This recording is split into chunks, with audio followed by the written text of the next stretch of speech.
fiction, science fiction, horror, fantasy, crime, LGBT, thriller.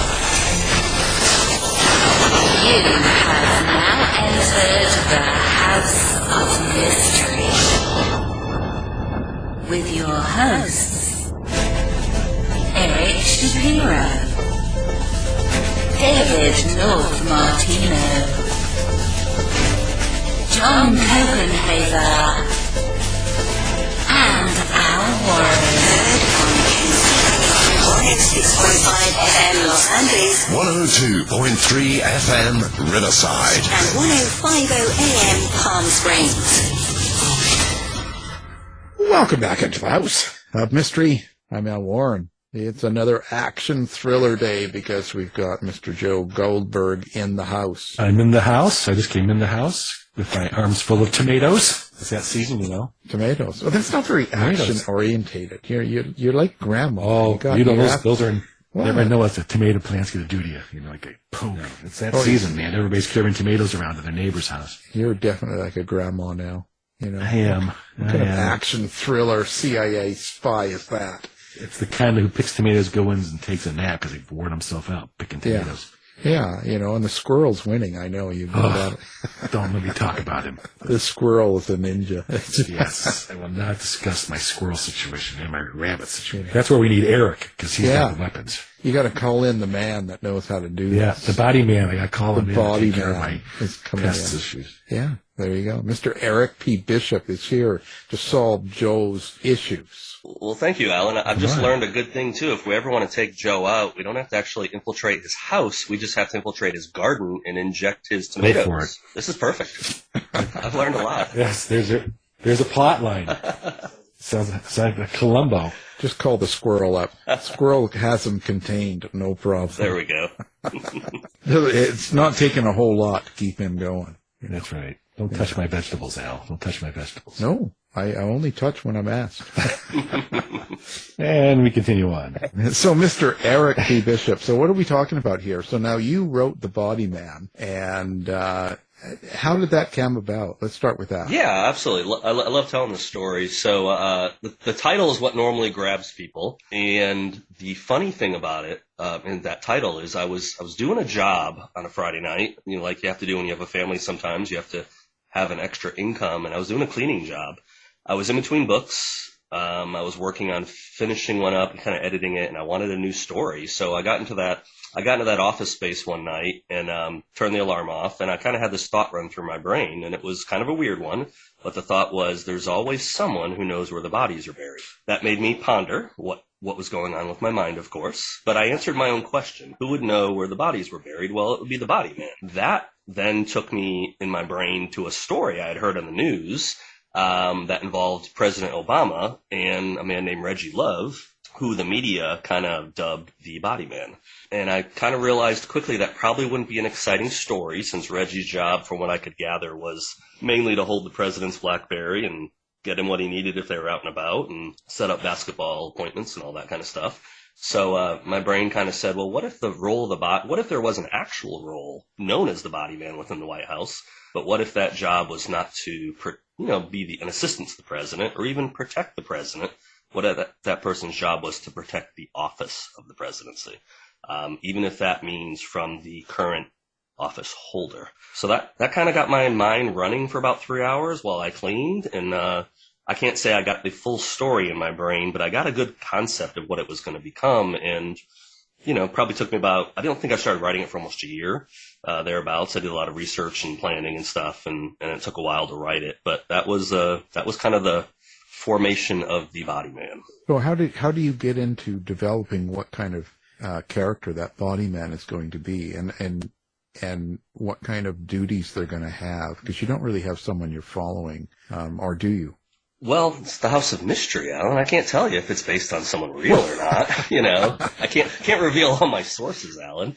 Well, we know it's Joe, so just tell me, and I won't tell anybody. Yeah. You can believe me. That's true. Joe is the vault, so he will die on the sword.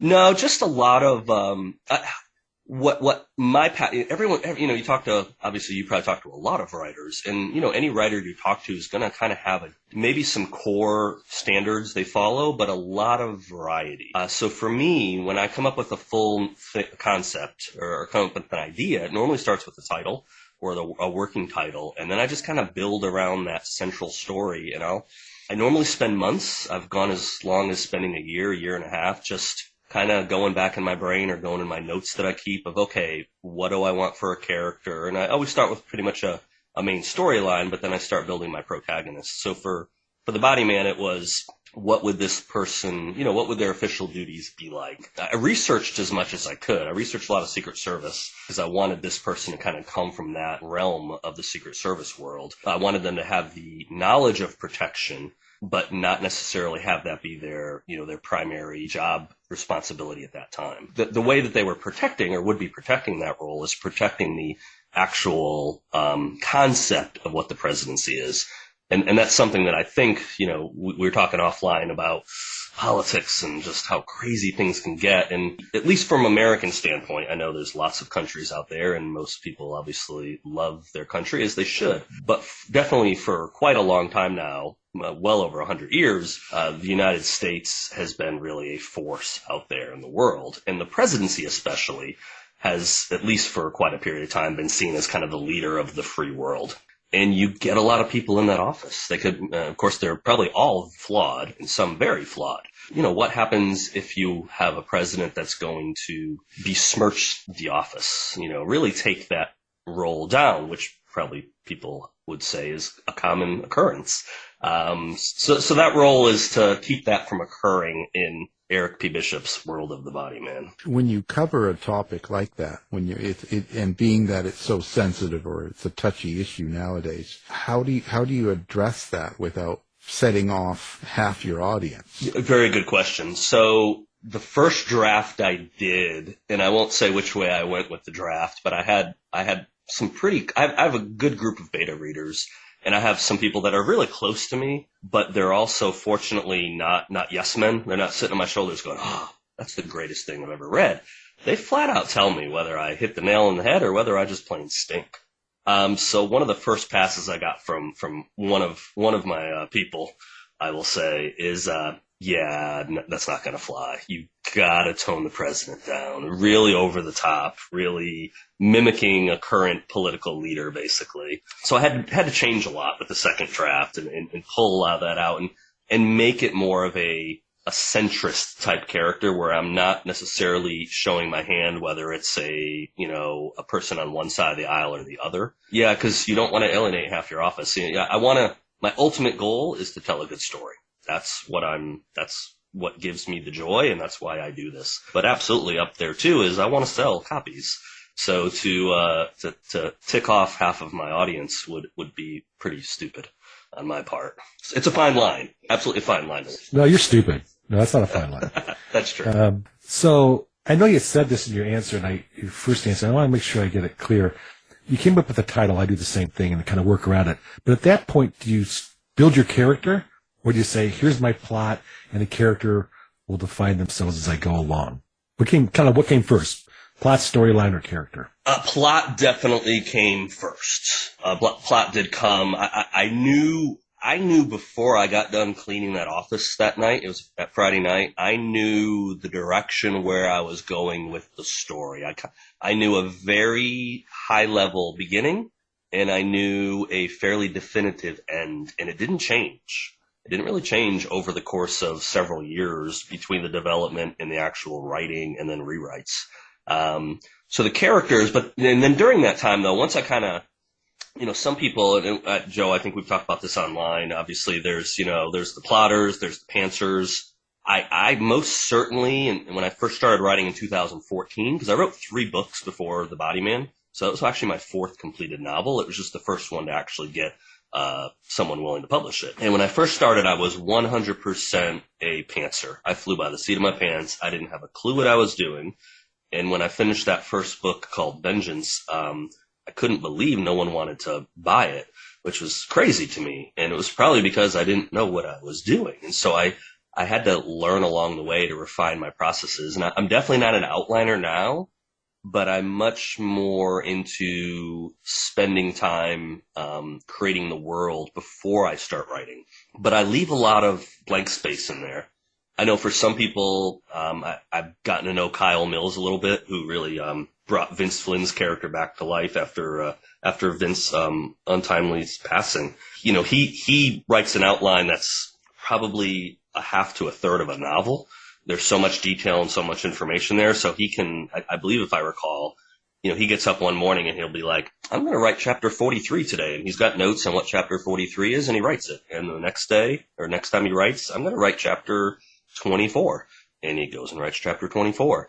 Yeah, I go to 1% of that detail, if not even. I don't have an outline on anything like that. I just have some concepts I want to get to. And what, for me, the juice is to sit down, and it's normally at night, especially with young kids when I first started writing, is to let my creativity take hold and not have a whole predetermined script I have to follow for that chapter.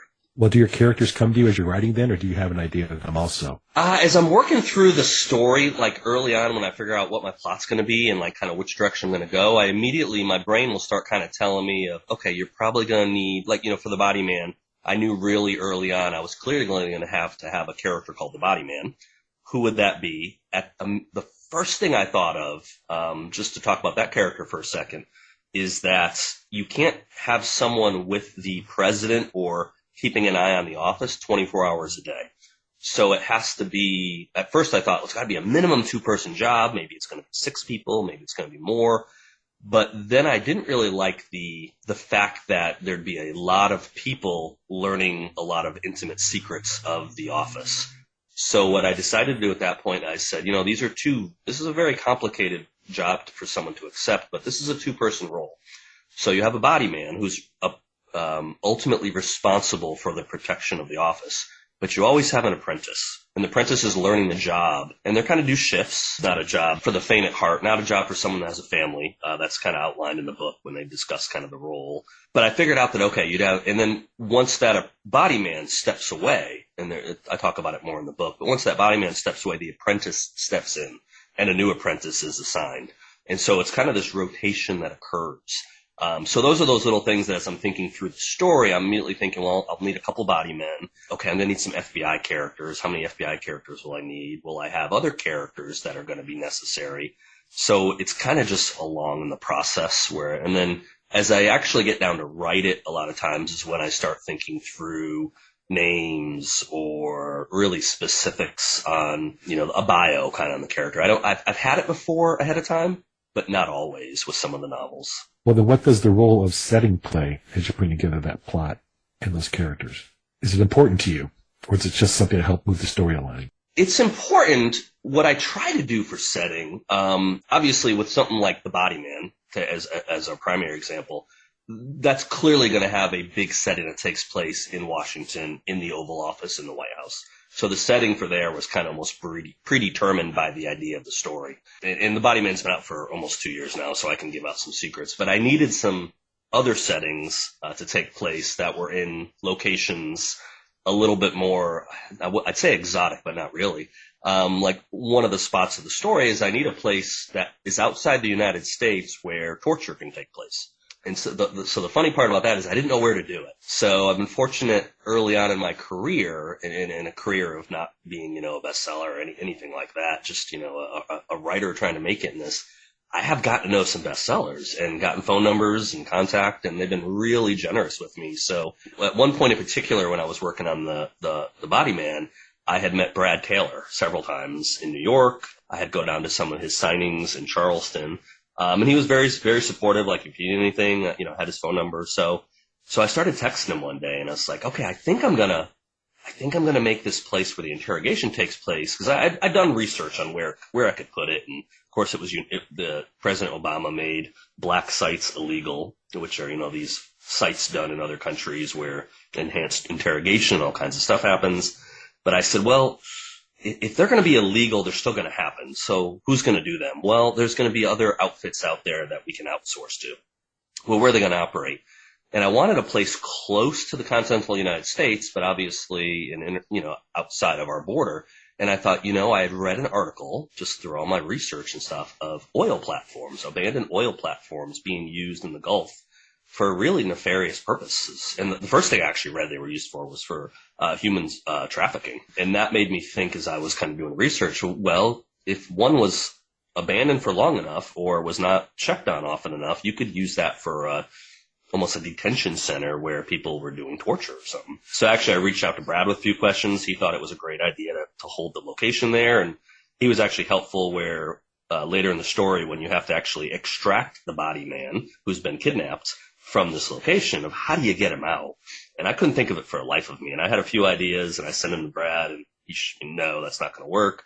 And he gave me the most, and I won't spoil it for whoever's not read the book, but he gave me the most simple concept of how you get a team onto the oil platform without raising alarms. That kind of stuff is, when I don't know where it's going to go or how I'm going to facilitate a certain part of the book, that kind of is, again, where the juice is for me. I have to figure this out, and I love that part. All right, so we talked Body Man, and I do know Eric, and I have a arc of the novella coming, the Ransomed Daughter. We'll get to that from plot, but I'm wondering, why'd you go from a book to start writing novellas? Because I'm thinking about doing the same thing. What was the mental shift? Yeah, I'd love to say there was some great plan in place. It's kind of circumstances kind of dictated that. So the novella is actually something I had written a while back, and it was rough. So I revisited it earlier this year and kind of redid it, rewrote it with a little bit more experience. But I had changed publishers. I have actually got the rights back to the second book for Breach of Trust. Would not be coming out through the same publisher. And I just wanted to put Breach of Trust aside for a while and kind of look at it with fresh eyes. And in the meantime, I kind of knew from a publishing standpoint, you can't let your readers go too long without putting something out. I had 3 novels on my hard drive that are good stories that needed work, and I had multiple novellas on there. And there were some characters I really loved, and I just spent a lot of time earlier this year looking over that and saying, Ransomed Daughter was a story that I was really wanting to put out at some point, and this just seemed like it was the right time to introduce my character Troy Evans and his group, which is called the Omega Group. My second novel was a EMP story, and I didn't know anything about EMPs at the time, and I was working on that one in 2015 probably is when I was thinking the concept, and I figured if I was ever going to get my door kicked in and a gun put in my face, it would have been then, because the internet's a great thing. And the amount of documents I was looking through and schematics and all that was, first of all, crazy that I could find. But second of all, probably got me on a few watch lists. Well, that's a good place to be. Yeah. I like being watched. You're being protected at that point, one way or another. When you put together this group of characters, like even back to the Body Man, and you have these kind of a motley crew of characters that are going to go extract the Body Man, for instance. How do you come up with these characters? So where do they come from? Just my fanciful imagination, I guess. No, I'd like to take credit for it, but I probably can't. When I was a younger person, I don't watch as much now, although I do fall in habits of watching. Joe and I were just talking about this the other night, of spending too much time watching television and not writing. Yeah. I think probably a combination of a lot of the stuff I've watched and read. The other thing, which probably a lot of writers in my genre would attest to, is I got my first Tom Clancy book when I was a teenager. My dad actually gave it to me. I just got immersed in that world, and that Clancy started for me, and then I started reading some of the more classic characters that had been written, like Fleming and what that Fleming wrote.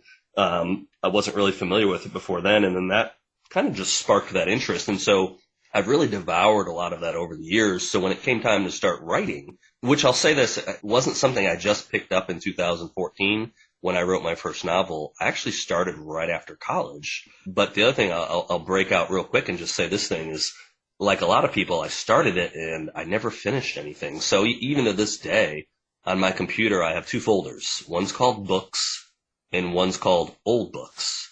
And that Old Books is everything prior to 2014 when I started my first full-length novel. And that Old Books folder probably has 12 to 16 subfolders. And they're all different stories I started. And I did one thing consistently. I never finished anything.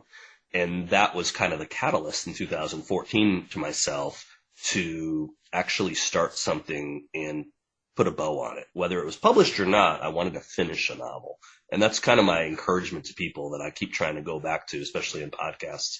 People that are struggling and they don't know how to start a book or they don't know how to finish a book. There's a lot of things to read to get you to that point, but until you finish something, you can't fix anything. So for me, when it comes to your question, the characters and all that, a lot of it's just what I've experienced in life. I've had several friends in the military. One of my good friends is actually my college roommate. Dropped out of college after 3 years and joined the Army. And he was part of 5th Group, so I got to go. I go out and see him with some frequency, and he'd always bring me back a flag. So he did a lot of deployments. They were part of the Iraq invasion and went to Afghanistan and Syria, all over. And he'd bring me back a flag after every time he came back to the States. And so some of those characters, even based on the stories he told me, especially if it's a military-related character, I kind of use the exploits he shared with me that he knew of, or parts of them. And that's, I think, where a lot of the characters come from. I could never take a character I've written even now and say, oh, well, this part, came from Joe Goldberg, and this part, came from Alan Warren, or whatever. It's just kind of a conglomerate of all these experiences in life I use to create these characters that I hope readers are going to say, hey, I can relate to that character, or hey, that character's pretty cool. I want to see what they're going to do next.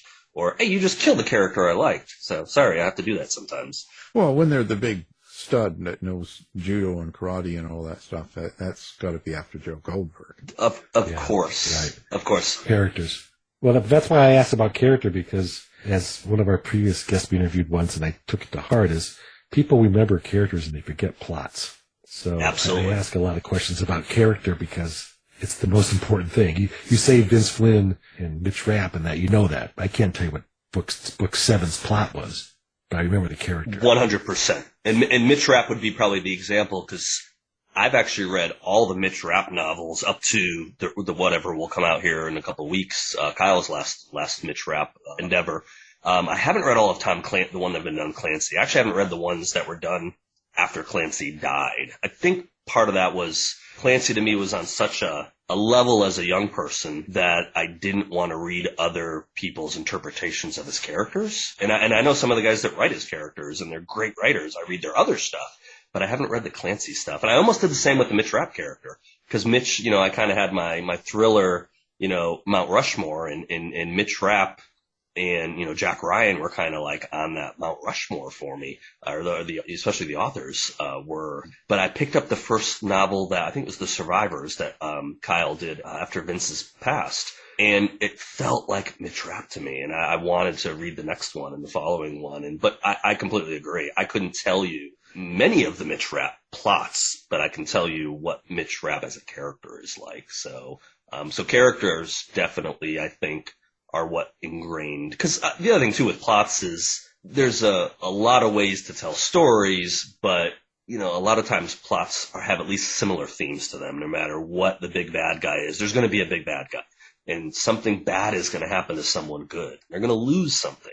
There's a lot of themes that happen through most stories that get reused. But characters, if you can create a character that really sticks with people, that's how you can get a character can create a career. Yeah, I have a thing for Sherlock Holmes, who I think is the greatest character in fiction, because people think he's alive and he's lived forever. I mean, is there anybody better? Yeah. And if you go back and read those books, you can see how it developed. And he was choppy and all that, but why did that character become somebody who people flock to Washington to go find a fictitious house and all these other things? 100%. Actually, when I went to London in 1996, where do you think I went? I went to Baker Street. I wanted to see it. My first time. So yeah, absolutely. That's a great example. And how do you yourself create a character? Are you writing it as if you're the character themselves, or is it like something that happens at a distance? Like what's your own little way of doing this? It's definitely not me, or I wouldn't sell any books. I will say that. No, it's just, that's a good question. I don't know that I have a great answer for it. I try to keep the characters different in my head, and I actually keep notes. I used to do it on a pad. I actually have a working pad or a binder that I would actually have a breakdown of, how tall is I haven't done this in years, but when I first started the first couple books, And I use the same characters, so I was able to kind of carry a lot of them on for the first 2 or 3 books. But I actually would do a bio and keep them just so that, you don't want to make every character sound the same. But I try to get in their head so I can kind of know their voice. Like, are they sarcastic? And probably many of my characters have a level of sarcasm, which probably is because I'm sarcastic. Can they be immature? Some of them can be kind of immature, probably because I'm kind of immature. So in some ways, I probably take some of my personality traits, infuse them into some of the characters. But then there's really smart characters I write, so clearly those aren't me. Of course not. So they're Joe Goldberg, of course. I'm staying quiet. When you bring that stuff up, I'm just... As a writer, each character has something of you in it, usually. And some are way more than others. Like, so some you have it's a lot of you in it, and some are just a little of you. And of course, I thought right away you were the aged neighbor Rose. But which do you think you are as a character? Wait, I was the aged neighbor Rose, or Joe was the aged neighbor? No, I thought for you, sure, it was you. I mean, not Eric for sure. I thought you were probably most related to Rose, but maybe not. It's funny that you picked Rose of all characters, because she's actually loosely based on a lady I worked with. So I needed a character, and actually she was a lady I would go out and visit in California. Her name was really Rose. I changed her last name. I told her I was writing a book, and she was just like, oh, yeah. I'll put you in it. Oh, no, you won't. I was like, yes, I will. And so I kind of loosely, at least, based Rose on her. No, the character, so, in the Body Man, it's kind of hard to get in that head. I'm back in my Troy Evans world since I'm focusing on that. I haven't read the Body Man in almost 2 years now, a year and a half. So I probably am not adequately prepared for which character. The protagonist I'm working on now, Troy Evans, I share the passion and feelings he has. When he believes something, he believes it with every fiber of his being. And that's something I've definitely put into that character. We don't have the same belief system necessarily on everything, but if we believe something, we believe it with all we have, and we'll do whatever we have to do to defend it or to stand up for it. So you're Troy Evans. Yeah, I have Troy was on a shelf for several years. He's the first character, not the first character I ever wrote, but the first character I ever finished for a novel. And he's the one that, after I kind of put those books aside and started The Body Man, and after The Body Man I started a couple other books after The Body Man was done, part of my, I guess I could say my heart has always gone back to, I want to bring Troy out there. That's why I wanted kind of to answer Joe's question even indirectly of why the novella. I needed something. I think it was best for a career perspective to not make my readers wait so long, till almost 2.5 years between books. So I wanted to put something out, and I've wanted to put Troy out for years. And I'm putting it out myself. I created my own imprint. That's taken me a good chunk of the year just to learn and I knew a lot of the business side that I've been learning. With having that ability to put something out on my own, I thought this was the right time to actually bring Troy into the world. And he's not a simple character by any stretch, but he's a passionate character. And he's one of those people that if he's in your corner, if you've convinced him that this is the right decision, he'll die for you. He'll take a bullet to make sure that happens, or he dies trying to make it happen.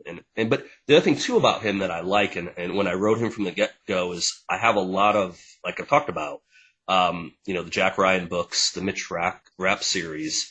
I love those characters, and the folks that wrote those characters have done a great job. But one thing over the years was I didn't like the fact that a lot of these big protagonists out there are kind of immortal. They can get shot, they can get thrown off a helicopter, they can get dropped off a building. It's kind of like John Wick in John Wick 4. They're going to pop back up, and sometimes they're popping back up in an action scene the next chapter. I didn't want to write that. I didn't want to have a character that was bulletproof. I wanted a character that if he's going to get shot, I'll do it if I have to in the right time. But man, that's going to put him out of commission. Not just for a half a day where he has to take a little break. So, right, you're going to make him real. Exactly. Relative to how it happens. Someone gets shot and that they feel it. It's not just they're walking in the room the next day and they're all fine. Right, and that's one way. I was going to say that's one way probably my books are set apart too, is I try to do a good mixture, and I hope I find a balance with everything I write of having action, but also the storyline and the plot. I at least as I've gotten older, I'm in my mid 40s now, getting closer to my later 40s, I guess, pushing later 40s. Right. You're a child. Thank you. I don't feel like a child, but thank you. I don't want nonstop action when I'm reading. It actually doesn't turn me off, but it's not the books I gravitate towards anymore. It's just every chapter just hitting harder and harder and harder. So that's definitely been reflective in my writing of I sprinkle in the action because I enjoy it, but I want there to be a plot that's driving the narrative, not just one explosion and one gunfight after another. I tire of it personally, and other people devour it, and I respect that. That's just not where I'm at now. So that leads me to what's the theme or the idea behind your stories? Like, there's a certain amount of action in quite a few of the thriller writers. There's a lot of action, but you're saying you've got a plot and you've got a little bit more story, I guess. I don't know how to say that, but you've kind of got more of a story going on. So is there a theme underlying? Is there some sort of, even if it come out organically in the story, is there some sort of a meaning? Yeah, yes. So each book does not necessarily have I know some authors will have a specific theme for each book, and I don't ever go into the book with that intention, but it normally ends up coming out during the course of the story. Like for my Troy Evans character, just taking him back, because the novella is a small portion of him. Since it's a smaller story, you'll see a lot more of him in the book that comes out next year, which I'm tentatively going to call the Omega Group. I'm going to name it after the name of the group the guys work under. But the first novel I did with him was called Vengeance. And it literally, the beginning of the story is a story about vengeance. And there's multiple themes going on that tie into a story of vengeance. But vengeance to me, when I was writing it, was very kind of almost anticlimactic. I thought, man, if this story is about vengeance and all you got is a character and he's just trying to get revenge for something that happened, at least in my mind, if we get to the end of that, he's going to find it very empty feeling if he gets his vengeance. So what I wanted to make that story about when I started it was, the name was Vengeance. The concept that started the story was vengeance, but it was actually a story about redemption. And especially for Troy, I try to put him in the other novels I wrote. I'm trying to bring him with each story to a place where not his beliefs change, his core beliefs never change. The way he looks at things and the way his perception ends up changing. Maybe I didn't see all the other sides, which, I think I know we're talking offline about politics, and politics is a bad thing to talk about, but I think that's where, especially for the United States at this point, if people could stop looking at left, right, stop just being caught in the bog of, well, I don't agree with that person said, and if they found a core value, which I think there are core values that the majority, not everyone will share anything, but the majority of people, if you could find those core values, I think you'd look at your fellow human being and say, well, we're not actually that different. Yeah, do we disagree on stuff? Absolutely, but we're not actually that different. And I try to get that with my characters, where they're headstrong going into something, thinking, well, this is what I believe. Well, in the course of those stories, they're like, well, maybe there's more than one way to get to an end. Maybe there's more than just my perspective as well. So that's what I've tried to do. So there's not a written theme. Like I think a good example would probably be Jack Carr. I've know Jack, and I've watched a lot of his interviews over the years and stuff, and he'll actually have like a 2 to 5 word whatever statement that he'll have on a sticky note or whatever, and that's kind of what's driving, whether it's something without remorse or revenge or whatever, something that's driving that narrative. I don't go to that level with it, but I think at the end it ends up flushing out that there is an overall theme that occurs with each of the stories. Well, how does it different to get those themes and character development it's different when you have 100,000 words versus 35,000 words? How did you find it differently when you had much more compact space to do that all in? Yeah, it had to be a lot. So I had to do more with less. With Ransom.Daughter, yeah, I'm literally just finishing. It's already been professionally edited and everything, and I'm kind of I'm finishing. I was working on it last night, and I'll work on it tonight. I'm kind of going through the edits one more time. Okay, is there something I missed? Is there something the editor didn't catch before I order some more advanced copies to send out to some reviewers and stuff? I just had to make it very much with 100,000 word story, or 90 to 100,000 word. You can put a little bit more fluff in there, a little bit more background, all that.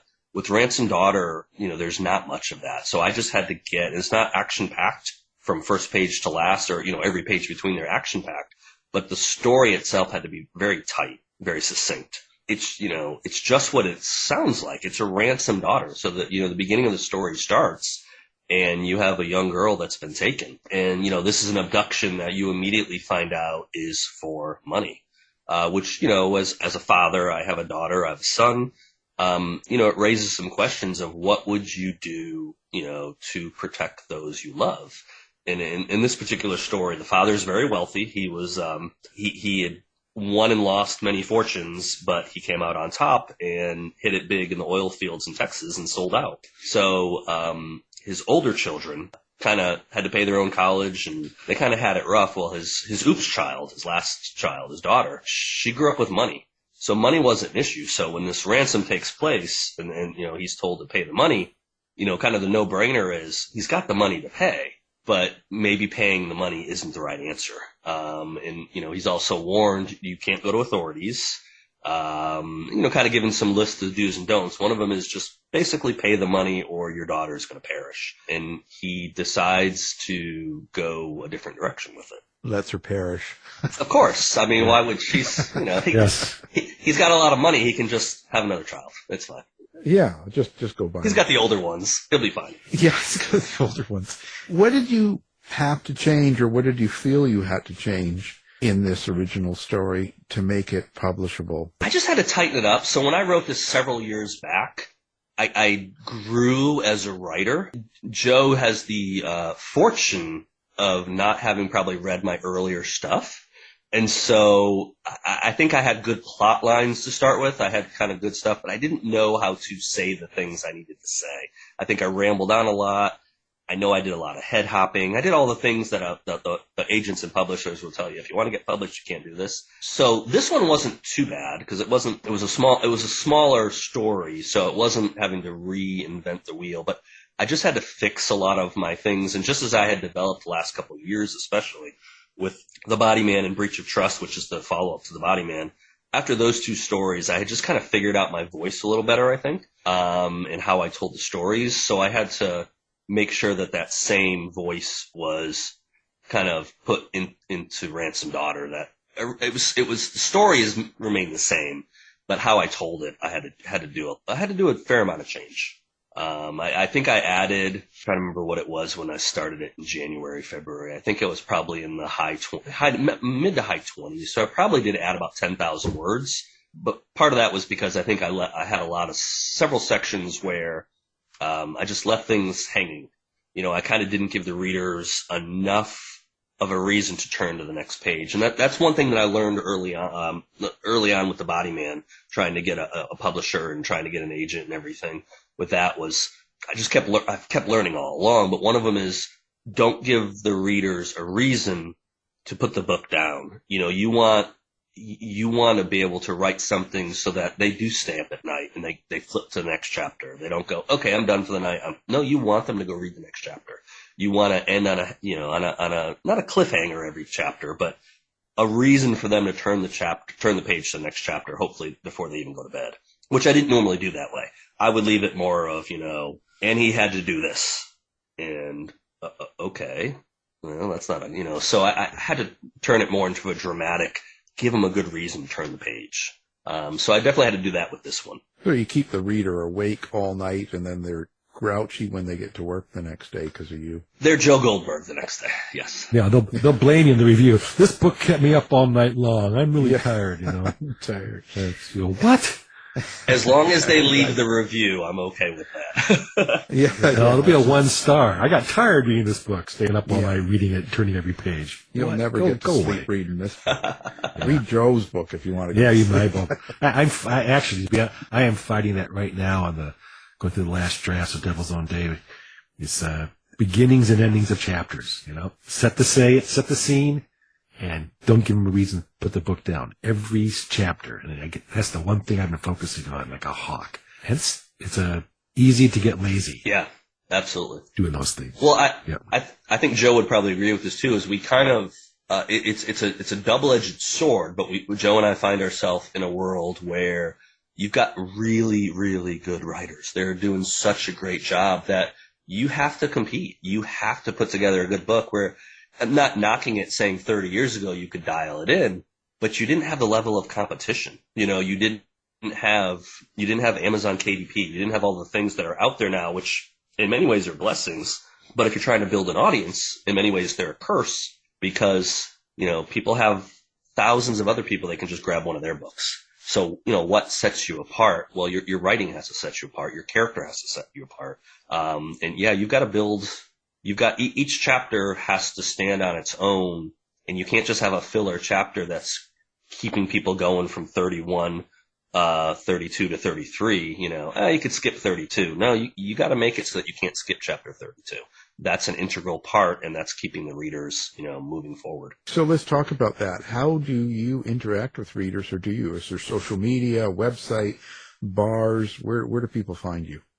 Strange women at bars, but not readers very often. So, I don't know. Well, even they can read too. Some of them. Some of them, yes.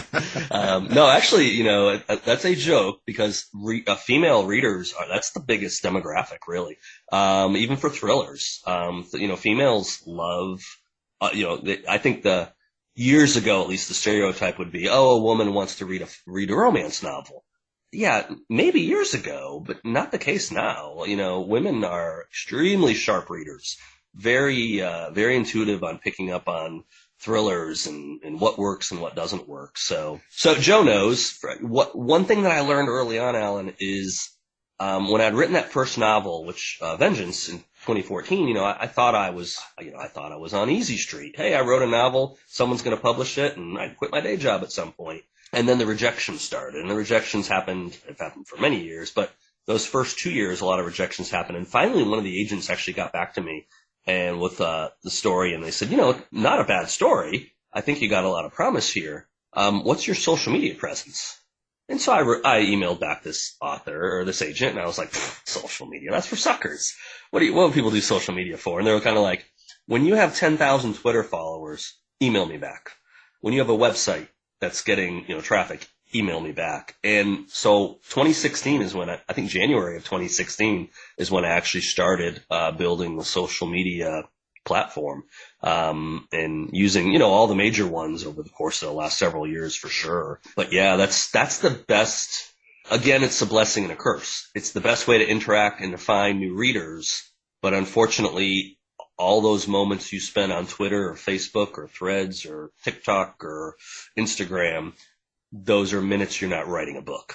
So that's the downside on it. But we're at a place now in the publishing world where it doesn't matter who you are, you have to have a presence, or you have to pay for someone that acts like they're your presence. Like Joe Goldberg does not post his own stuff. Agents. No, he's got people running his. This isn't. Yeah, I got people. This isn't Joe Goldberg talking. This is AI Joe Goldberg. Chat JOE. Well, yeah, he's actually a little smarter. Oh, yes. Oh, can't argue with that. I'm AI. Oh, I like you, Alan. You're a great guy. If that's not been said yet, you're wonderful. Yeah. Social media is definitely the way to interact with fans. It's funny, and obviously I'm hyping up promotion because the Ransomed will be out on October 10th, but today would be an example of doing the radio show with you, recording this, doing Instagram Live later, and then another podcast after. It's just it stacked up, just the way scheduling happened after work and everything. But yeah, it ends up taking up. I enjoy it. To me, it'd be a lot harder if you were a writer and really detested communicating with people through these kind of mediums.